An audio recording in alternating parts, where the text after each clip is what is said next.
Hey 3-Wins, it's Tony here, and I'm here to give you a proper warm-up for any jog or run that you go on. So when you're warming up, you want to start by doing range of motion and dynamic stretches. Now, if you're not accustomed to doing dynamic stretches, think about a static stretch, where you're holding a stretch in a position. Now, when it comes to a dynamic stretch, what you're going to do is move through it and come up with it. Now, the purpose of this is you don't want to do a static stretch at the very beginning, and that's more for the end of an exercise.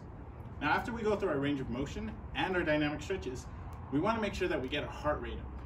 Any proper warm-up needs a stretch or a dynamic stretch, a range of motion, and then that heart rate going. So let's start up with our ankles. It'll be the first thing we get our range of motion going. So standing nice and upright, you're going to have your heel to the ground, stay up, you're going to bring it off the ground, and rotate it in a clockwise or counterclockwise fashion. Now, if this is hard for you, and if you have trouble with your balance, you can put your heel to the ground and rotate from here, or grab a stable structure and rotate. Now, breathe through the motion. I don't want you to forget to breathe as you're doing this, okay? Keep it going, and remember to go the opposite way as well. And then we will switch our sides. Now, the reason why we do this is if we step on an uneven ground, a pine cone, or a crack, we want to make sure we have that mobility in our ankles so we don't cause injury. Same thing, you want to go both ways when you're doing this. Come back, the side, and same thing, breathing, keeping that nice upright posture. Now, like I said, if you need stability, use them. Next, what we're going to do is known as the ice cream scoops. It's going to help target our calves. So what we're going to do is bend our back knee. Our front leg will be straight. We're going to come down in that hinge position, back nice and straight. Scoop up. Same thing other side.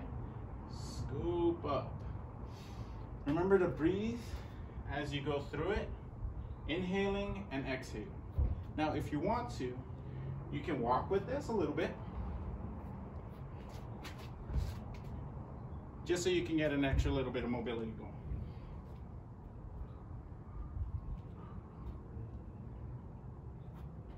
After that, what we're gonna do is work on our thigh a little and work on the hip and knee. So we're gonna bring our knee up to hip level, come up, come up. Now, I want it hip level. Don't let it drop too low and don't go too high. Nice and controlled motion. You can walk with this as well. Breathing, always feel the movement as you go through it. Now, as an added bonus, you can add your arms, opposite arm, opposite leg, to mimic that running pattern. Breathe, breathe. Next, what we're gonna do is known as toy soldiers. So with this, what we're gonna do is raise our leg up to about hip level again. I don't want people swinging it through. Control the motion the whole time. This will help with the hamstrings. Same as the other one. You'll be able to walk as you go through these.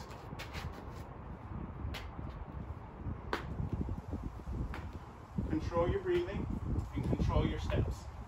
If you feel like you're losing balance, you can always use something to help stabilize you.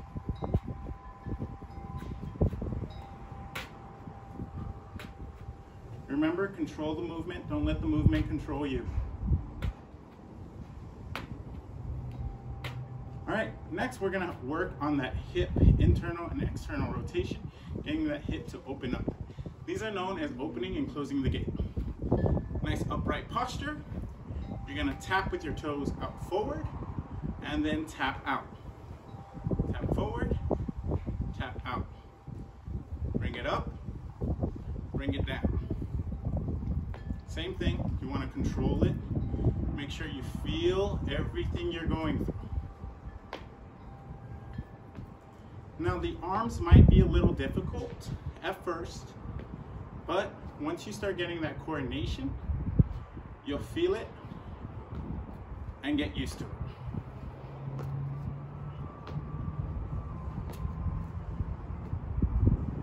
Remember, control it, small taps I don't want to see anyone swinging it wildly. Make sure it's nice and controlled. Like you're stepping over something while you go through.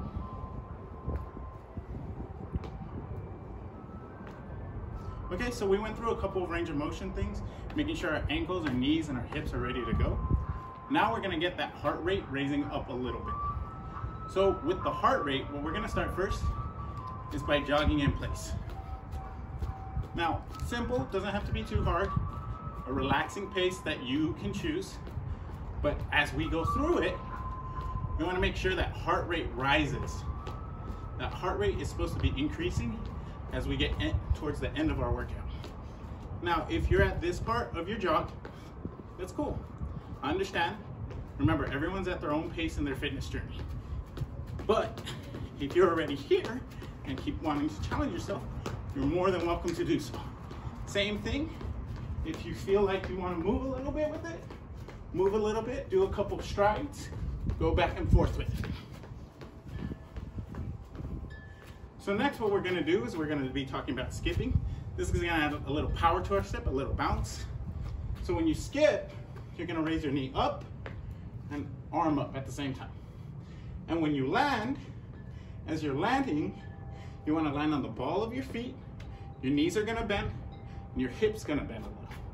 So we're gonna come up and down. Feel that explosiveness? And move through with it. Same thing. Whatever your pace is, that's how I want you to do.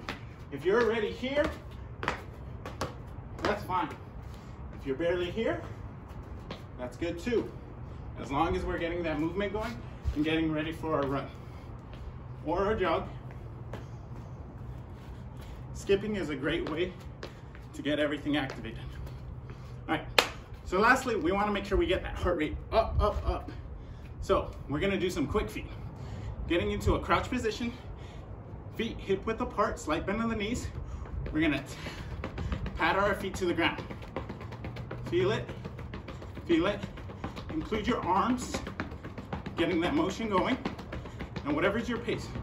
If your pace is here, your pace is there. Just get through it. Now, if your pace is here, that's good too. Just make sure you're at a pace that you can comfortably complete. Remember, this is a warm-up for the exercise. We're just getting ready for the aerobic activity.